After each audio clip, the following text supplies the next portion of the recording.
2 de febrero del año 2002. Un equipo de la Real Policía Montada de Canadá llega a la granja Picton, ubicada en las afueras de Port Coquitlam, en la provincia de Columbia Británica. Lo que comenzó como una simple investigación por posesión ilegal de armas estaba a punto de convertirse en uno de los descubrimientos más aterradores en la historia criminal del país. Lo que hallarían ahí dentro superaría cualquier pesadilla imaginable. El hedor es lo primero que golpea a los agentes. Un olor denso, putrefacto, difícil de describir, pero imposible de ignorar. Mientras recorren la propiedad, van encontrando objetos perturbadores. Ropa de mujer ensangrentada, documentos de identificación esparcidos por el suelo y restos óseos cuya procedencia aún es incierta. No tardan mucho en confirmar sus peores temores. Dentro de un refrigerador industrial, los agentes hacen un hallazgo macabro. Partes de cuerpos humanos envueltas en bolsas plásticas, congeladas, esperando quién sabe qué destino. El horror apenas comienza. Las búsquedas continúan en la propiedad y cada rincón oculta secretos inimaginables. Pronto, las autoridades comienzan a atar cabos y lo que parecía ser un caso aislado se transforma en la cacería de un asesino en serie. Un hombre que operó en las sombras durante años, eludiendo la justicia mientras se deshacía de sus víctimas de formas indescriptibles. Alguien que, con su fría sonrisa y su actitud despreocupada, parecía no tener miedo a nada. Robert William Picton, un simple granjero a los ojos de muchos, era en realidad el peor monstruo que Canadá había conocido en décadas.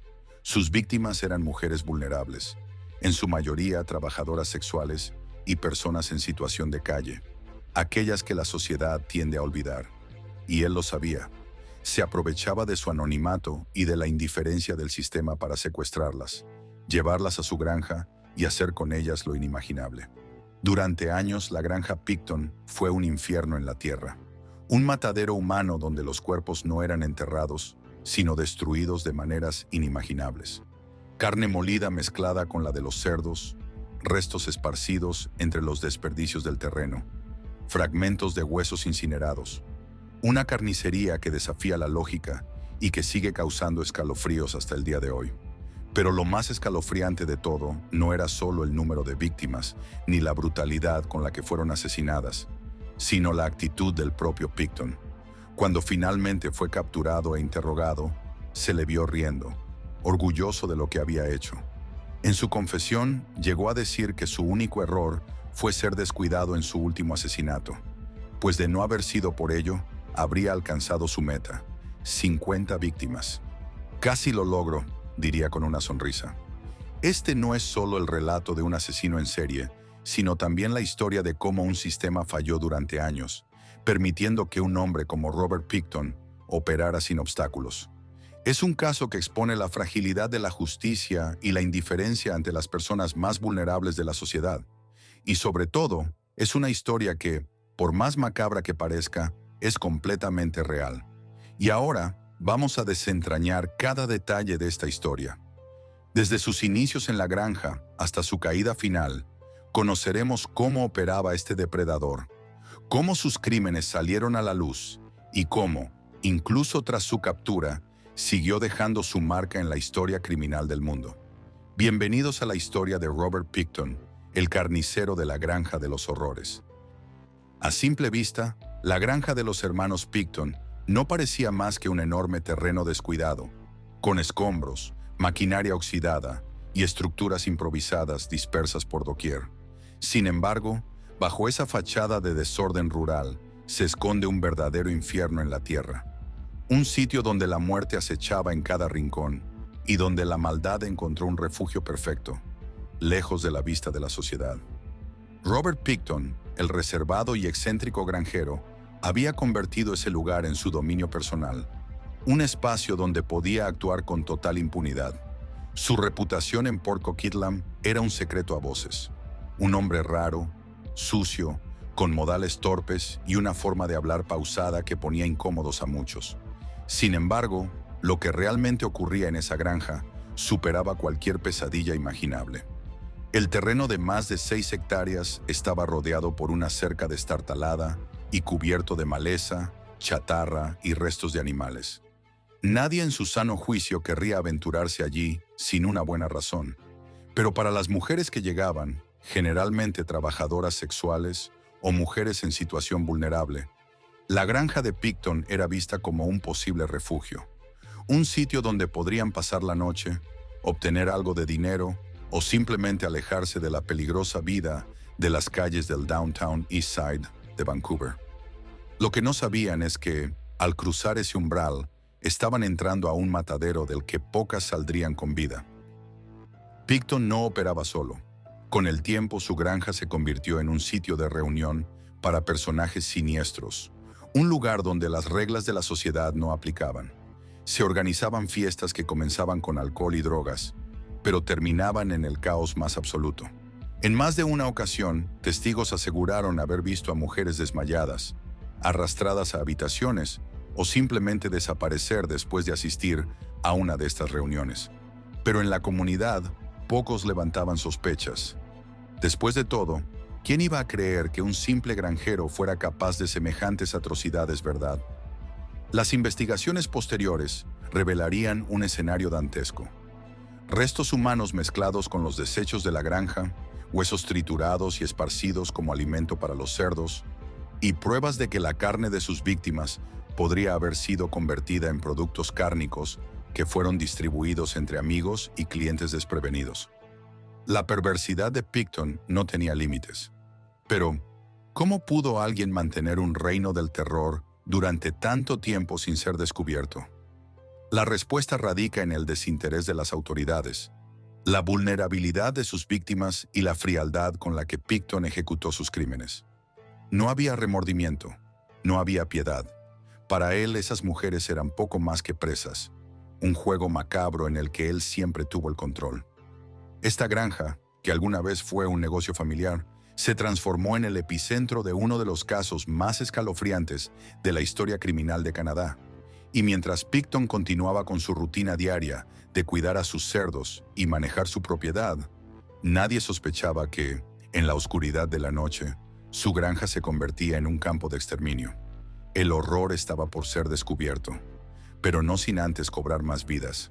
Para entender cómo Robert Picton se convirtió en el monstruo que aterrorizó a Vancouver, es necesario mirar hacia atrás, hacia su infancia y adolescencia. Detrás de su aspecto descuidado y su comportamiento torpe, se esconde un pasado marcado por la negligencia, el abuso y una extraña fascinación por la muerte. Robert William Picton nació el 24 de octubre de 1949 en Port Coquitlam, una ciudad que, en aquel entonces, no era más que una comunidad agrícola de clase trabajadora. Desde pequeño, su vida estuvo ligada a la granja familiar, un lugar donde el trabajo duro y la brutalidad eran parte del día a día. Sus padres, Leonard y Helen Picton, eran granjeros de toda la vida, obsesionados con la productividad y sin mucho interés en la crianza de sus hijos. De hecho, la madre de Robert era descrita como una mujer dominante, severa y sin ningún tipo de calidez materna. Helen Picton tenía una filosofía de vida muy clara. El trabajo venía antes que todo. No le importaba que sus hijos se criaran entre el lodo y los desechos de los cerdos, ni que su higiene fuera prácticamente inexistente. De hecho, muchos testigos recuerdan que Robert y su hermano David iban a la escuela con la misma ropa sucia durante días, y que su olor era tan fuerte que sus compañeros los evitaban. Pero el problema iba más allá de la falta de higiene. La madre de Picton ejercía un control absoluto sobre él, tratándolo con una mezcla de indiferencia y disciplina despiadada. Desde temprana edad, Robert mostraba señales preocupantes. Tenía una conexión extraña con los animales de la granja, especialmente con los cerdos, pero no en el sentido común de un granjero. Mientras que otros niños de su edad veían a los animales como simples compañeros de juegos, Picton parecía fascinado con la idea de la muerte. Le gustaba presenciar cómo los cerdos eran sacrificados y en ocasiones se encargaba de hacerlo él mismo con una frialdad perturbadora. Uno de los episodios más impactantes de su juventud ocurrió cuando tenía poco más de 10 años. Un día encontró un cerdo enfermo y en lugar de pedir ayuda a sus padres, decidió matarlo por su cuenta. No con la intención de ponerlo fuera de su miseria, sino con una extraña mezcla de curiosidad y placer. Lo destripó con precisión, observando cada detalle del proceso. Fue en ese momento que su relación con la muerte dejó de ser algo pasivo y se convirtió en una obsesión. A medida que crecía, su comportamiento solo empeoraba. Se convirtió en un adolescente solitario, socialmente torpe y cada vez más retraído. Su capacidad académica era limitada, y su dificultad para relacionarse con otros lo convirtió en el blanco de burlas constantes. Para los demás, Robert era simplemente el chico raro de la granja, pero nadie imaginaba en qué se estaba convirtiendo realmente. Sin embargo, si había algo que Picton sabía hacer, era seguir órdenes. Su madre lo entrenó para ser un trabajador incansable, sin cuestionar nada. Si le decía que limpiara la carnicería de la granja, lo hacía. Si le pedía que se deshiciera de un animal muerto, lo hacía. Y cuando llegaba el momento de ocultar un secreto oscuro de la familia, también obedecía. En 1967, ocurrió un evento que demostraría hasta dónde llegaba la frialdad de los Picton. Un joven llamado Tim Barrett desapareció sin dejar rastro. Había salido a dar un paseo cerca de la granja y nunca regresó. No fue sino hasta días después que la verdad salió a la luz. Tim había caído accidentalmente en un pozo de barro en la propiedad de los Picton, y en lugar de pedir ayuda, Helen Picton tomó una decisión escalofriante. Le ordenó a Robert que no dijera nada y que dejara que el cuerpo se hundiera en el lodo. El joven Picton, apenas un adolescente en ese momento, obedeció sin cuestionar. No mostró remordimiento, no sintió culpa. Solo siguió las órdenes de su madre, y ese evento marcaría el resto de su vida. Aprendió que los cuerpos pueden desaparecer, que el silencio era poder y, lo más importante, que podía ocultar un crimen sin ser atrapado. A medida que pasaban los años, Picton heredó la granja junto con su hermano David y su hermana Linda.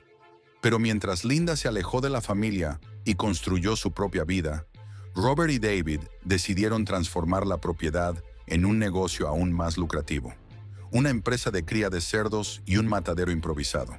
Sin embargo, la granja de los Picton no se limitó solo a la venta de carne. Poco a poco, comenzó a convertirse en un lugar de encuentro para gente indeseable.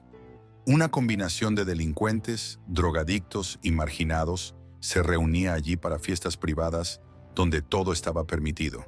Y Robert, el chico raro de la escuela, el joven silencioso que había aprendido a ocultar cuerpos, ahora tenía un lugar donde nadie lo juzgaba. Pero su verdadero instinto asesino aún no se había desatado por completo. Aún faltaban algunos años para que el granjero de aspecto desaliñado se convirtiera en el asesino en la serie más prolífico de Canadá. Lo que nadie sabía era que Robert Picton ya estaba fantaseando con su próximo gran secreto.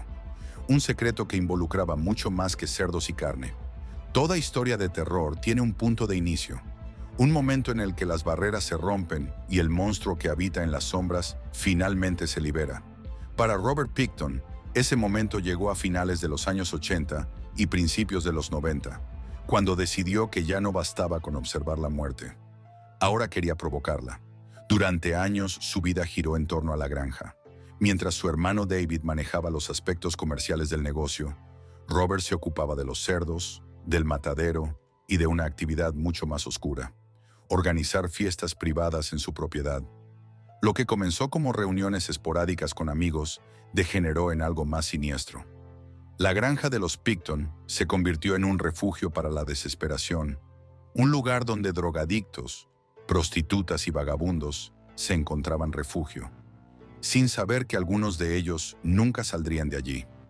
La zona este de Vancouver, específicamente el barrio de Downtown Eastside, era el sitio perfecto para un depredador como Picton. En esa parte de la ciudad, la vida era barata. La crisis de las drogas, la prostitución y la indigencia habían convertido esas calles en un terreno de caza ideal. Muchas de las mujeres que trabajaban allí no tenían familia o contacto con el mundo exterior, y cuando desaparecían, nadie hacía preguntas. Los primeros crímenes de Picton no fueron resultado de un impulso descontrolado. Al contrario, fueron meticulosamente planeados. Su modus operandi era claro.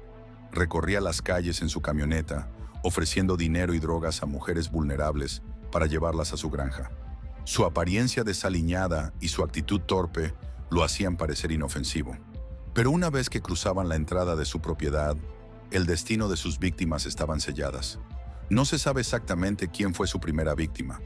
Los archivos policiales indican que, a finales de los 80, varias mujeres desaparecieron sin dejar rastro. Muchas de ellas fueron vistas por última vez con un hombre de apariencia descuidada, conduciendo una camioneta con la misma descripción que la de Pickton. Sin embargo, el primer indicio real de sus crímenes ocurrió en 1997. Una mujer, cuyo nombre se mantiene en reserva por razones de seguridad, logró escapar del matadero de los horrores. La historia que contó a la policía fue aterradora. Según su testimonio, Pickton la llevó a su casa con la promesa de darle dinero y drogas. Pero en cuanto cruzó la puerta, la situación cambió. La mujer relató que Pickton la atacó con una brutalidad inhumana, tratando de inmovilizarla y apuñalarla.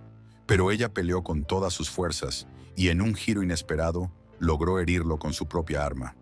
Gravemente herida, corrió desesperada hasta la carretera más cercana, donde fue encontrada por un conductor que alertó a la policía. Cuando los oficiales llegaron a la granja, encontraron a Pickton cubierto de sangre. Su historia era absurda. Dijo que la mujer lo había atacado sin razón y que él solo intentó defenderse. A pesar de las evidencias en su contra, el caso se derrumbó por errores procesales. La víctima tenía un historial de drogadicción, lo que minó su credibilidad ante las autoridades. En un acto de negligencia imperdonable, la policía dejó que Pickton saliera libre. Ese fue el momento decisivo, la prueba de que podía matar y salirse con la suya.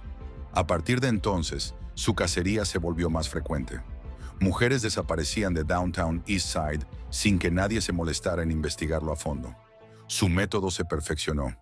Las llevaba a su propiedad, las sometía con brutalidad y finalmente se deshacía de sus cuerpos de la manera más espantosa imaginable. Los rumores sobre la granja de los Pickton comenzaron a crecer. Algunos vecinos notaban un olor nauseabundo en el aire, pero lo atribuían a la actividad porcina. Otros aseguraban haber visto a Robert con mujeres que jamás volvieron a aparecer. Pero en una comunidad donde la violencia era parte de la rutina, las sospechas no eran suficientes para que alguien levantara la voz. Los crímenes de Robert Pickton no eran simples asesinatos, eran rituales de poder, de control absoluto sobre la vida y la muerte. Y lo más aterrador de todo es que aún estaba muy lejos de ser detenido. Durante años, las desapariciones en Downtown East Side pasaron desapercibidas. Eran mujeres vulnerables, atrapadas en el ciclo de la pobreza, la drogadicción y la prostitución. Para las autoridades, la mayoría eran consideradas fugitivas, víctimas de sobredosis o simplemente personas que habían decidido abandonar sus vidas sin dejar rastro. Pero la realidad era mucho más oscura. Robert Pickton perfeccionó su modus operandi. La policía cree que, entre 1995 y 2001, asesinó a decenas de mujeres, aunque la cifra real puede ser mucho mayor. Su granja se convirtió en una trampa mortal. Las víctimas eran atraídas con promesas de drogas o dinero fácil, pero una vez dentro, quedaban completamente a su merced. Los detalles de sus crímenes son escalofriantes. Pickton las sometía, las torturaba y una vez que terminaba con ellas, utilizaba los mataderos de su propiedad para deshacerse de los cuerpos.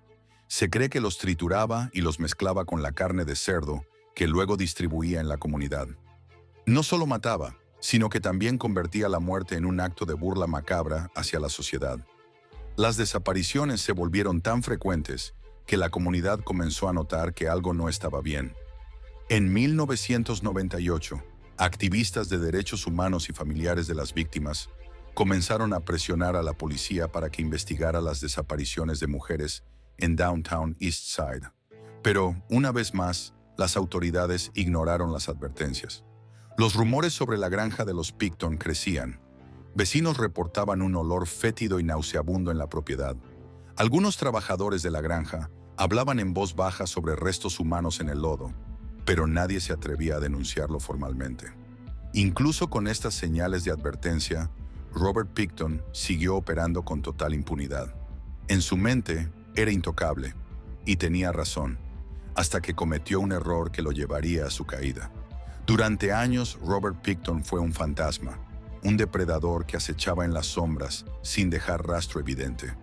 La policía de Vancouver, indiferente a las desapariciones, había ignorado las crecientes sospechas sobre la granja de los Pickton. Pero todo criminal, por más astuto que sea, eventualmente comete un error. Ese error llegó en 2002.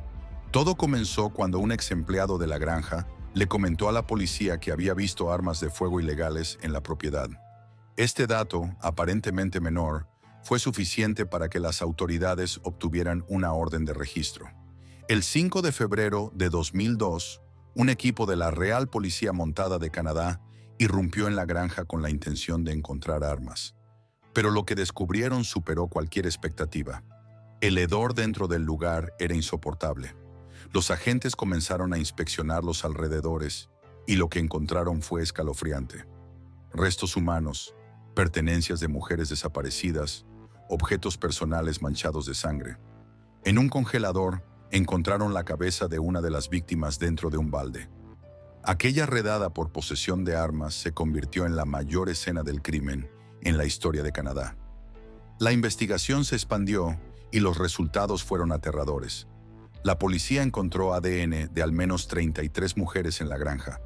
Herramientas de matanza, cuchillos, ganchos de carnicero y maquinaria que en algún momento sirvieron para desmembrar cuerpos. Pero lo más escalofriante fue la teoría que surgió a partir de ciertos hallazgos. Pickton no solo se deshacía de los cuerpos triturándolos y arrojándolos a los cerdos. También mezclaba restos humanos con la carne de cerdo que vendía a la comunidad. La noticia explotó en los medios y la indignación pública creció exponencialmente. La policía, antes indiferente, ahora tenía el foco del mundo sobre sí. No podía ignorar que por su negligencia, un asesino en serie había actuado impunemente durante años. Finalmente, Robert Pickton fue arrestado. En el interrogatorio, mostró una frialdad escalofriante. No se inmutó, no mostró arrepentimiento. De hecho, se jactó de sus crímenes. Confesó haber asesinado a 49 mujeres y lamentó no haber llegado a 50. Pero su reinado de terror había terminado. Ahora le esperaba la justicia. El arresto de Robert Pickton desató un torbellino mediático sin precedentes en Canadá. La magnitud de sus crímenes, el número de víctimas y la brutalidad de sus actos convirtieron su juicio en uno de los más esperados de la historia. La sociedad exigía justicia, las familias de las víctimas querían respuestas y la policía, duramente criticada por su negligencia, intentaba limpiar su imagen. Pero lo que siguió no fue un proceso claro ni una condena inmediata. Fue un espectáculo marcado por demoras, decisiones cuestionables y, para muchos, una parodia de justicia. El juicio de Pickton comenzó el 22 de enero de 2007, 5 años después de su arresto. Desde el principio, la estrategia de la defensa quedó clara: intentar minimizar el papel de Pickton, alegando que él no actuó solo y que, en el peor de los casos, solo fue un cómplice. Un argumento que, a pesar de lo absurdo que sonaba, terminó complicando el proceso. El tribunal decidió juzgar a Pickton solo por 6 asesinatos, a pesar de que había pruebas de ADN de al menos 33 mujeres en su propiedad. Se justificó esta decisión argumentando que procesarlo por más crímenes haría el juicio demasiado complejo. Para las familias de las víctimas, esto fue un golpe devastador. Sus hijas, hermanas y madres habían sido olvidadas por el sistema una vez más. A lo largo del juicio, la fiscalía presentó pruebas contundentes: ADN de las víctimas en la granja, grabaciones de Pickton en la cárcel, donde se jactaba de haber matado a 49 mujeres, testimonios de personas cercanas a él, que aseguraban que había hablado de sus crímenes con total normalidad. Pero lo que más indignó al público fue el tono del juicio. A pesar de las pruebas abrumadoras, la defensa de Pickton intentó sembrar dudas en el jurado al alegar que era un hombre de inteligencia limitada, influenciado por otros, incapaz de planear y ejecutar estos crímenes solo. Una estrategia que, por momentos, pareció dar resultado. Después de 10 meses de proceso, el 9 de diciembre de 2007, el jurado declaró a Robert Pickton culpable de 6 asesinatos en segundo grado, lo que significaba que no se reconocía la premeditación en los crímenes. La sentencia, Cadena perpetua sin posibilidad de libertad condicional durante 25 años, la pena máxima en Canadá. Pero, ¿qué pasó con los otros asesinatos? En 2010, las autoridades decidieron no proceder con los 20 cargos adicionales. Argumentaron que Pickton ya estaba cumpliendo la pena máxima y que continuar con los procesos no cambiaría su condena. Para las familias de las víctimas, esto fue otro acto de traición. Sentían que la justicia había olvidado oficialmente a sus seres queridos. Con el tiempo, la historia de Pickton quedó marcada no solo por su brutalidad, sino también por la incompetencia de las autoridades. La negligencia policial le permitió asesinar durante años, y cuando finalmente fue capturado, la justicia no se preocupó por hacerlo pagar por todas sus víctimas. Pero aunque el juicio había terminado, la historia de Pickton aún tenía un último capítulo.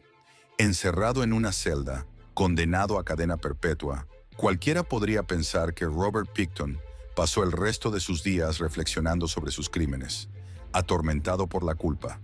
Pero nada podía estar más lejos de la realidad.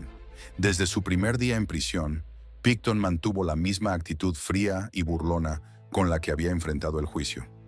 No mostró arrepentimiento, no pidió perdón a las familias de sus víctimas y, lo más escalofriante, no dejó de presumir sus crímenes. Para él, la cárcel no era más que una consecuencia molesta de un error. El hecho de haber sido descuidado y haber permitido que lo atraparan. En varias ocasiones, intentó mantener correspondencia con personas del exterior.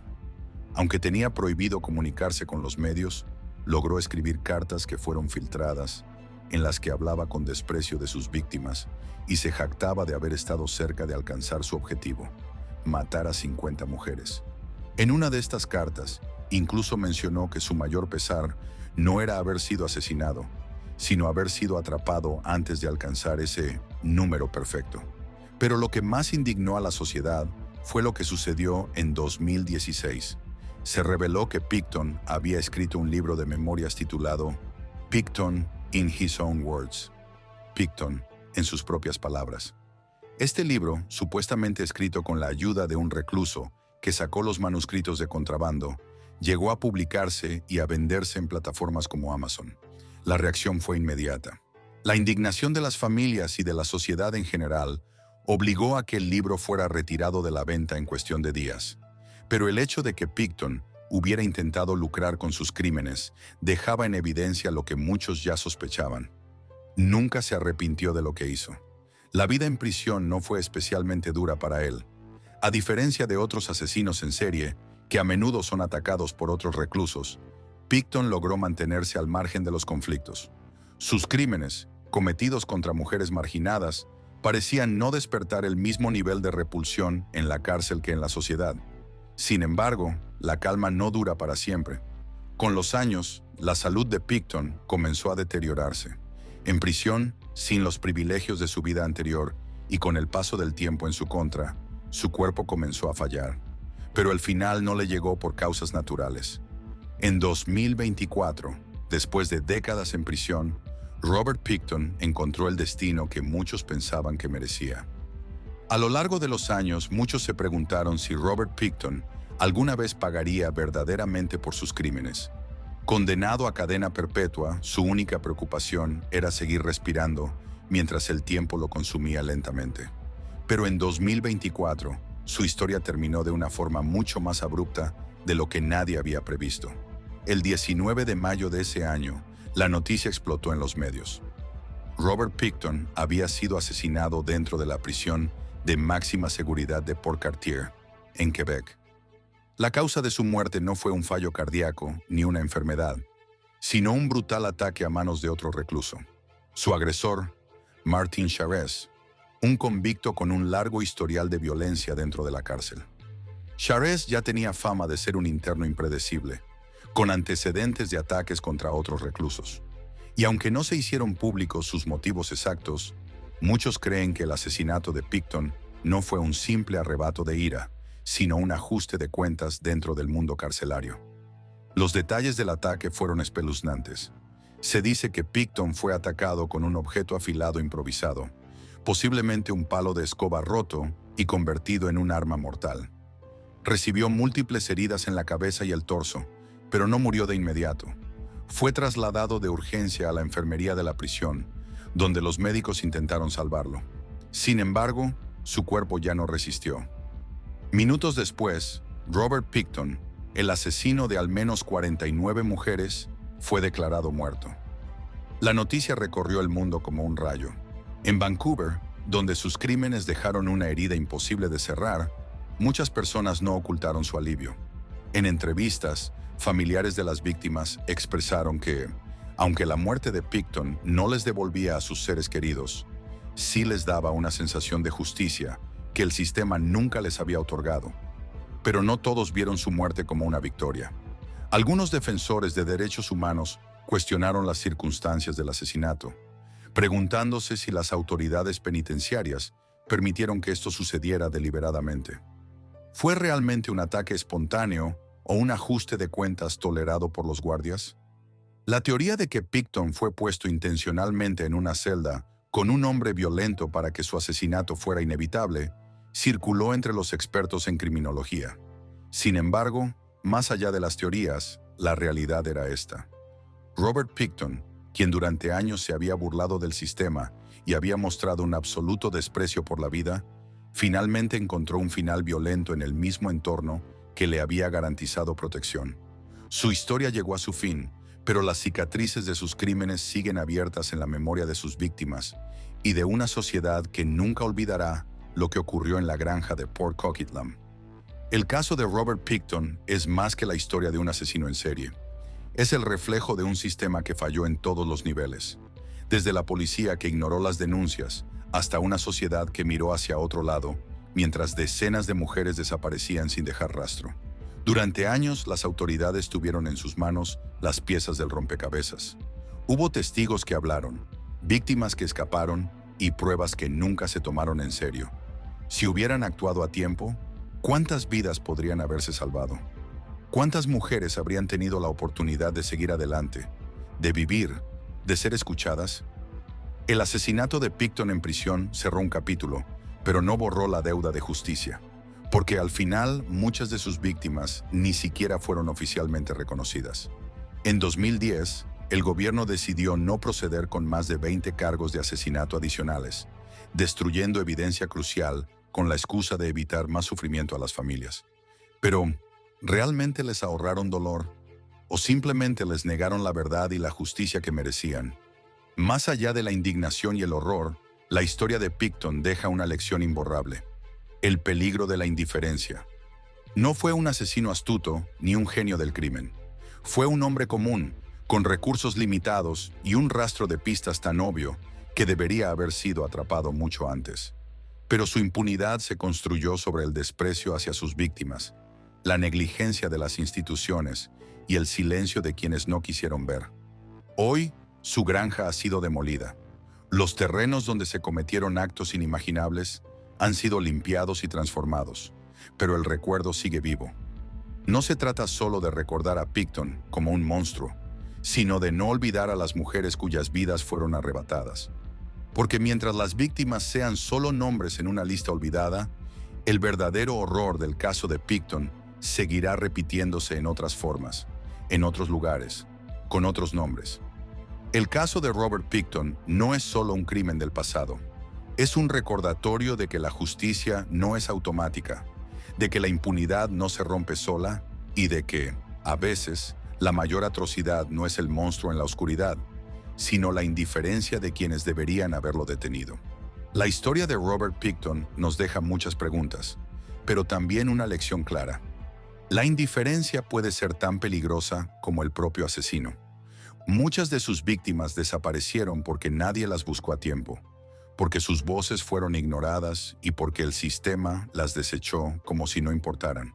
Por eso, si este caso te impactó, no permitas que historias como esta queden en el olvido. Comparte este video, habla de lo que ocurrió y recuerda que la justicia solo llega cuando la sociedad exige respuestas. Suscríbete al canal para seguir explorando los casos más oscuros de la historia criminal y deja tu comentario. ¿Crees que las autoridades hicieron lo suficiente o fueron cómplices de su impunidad? Tu apoyo es clave para seguir sacando a la luz estos relatos y asegurarnos de que nunca más se repita un caso como este. Nos vemos en el próximo video.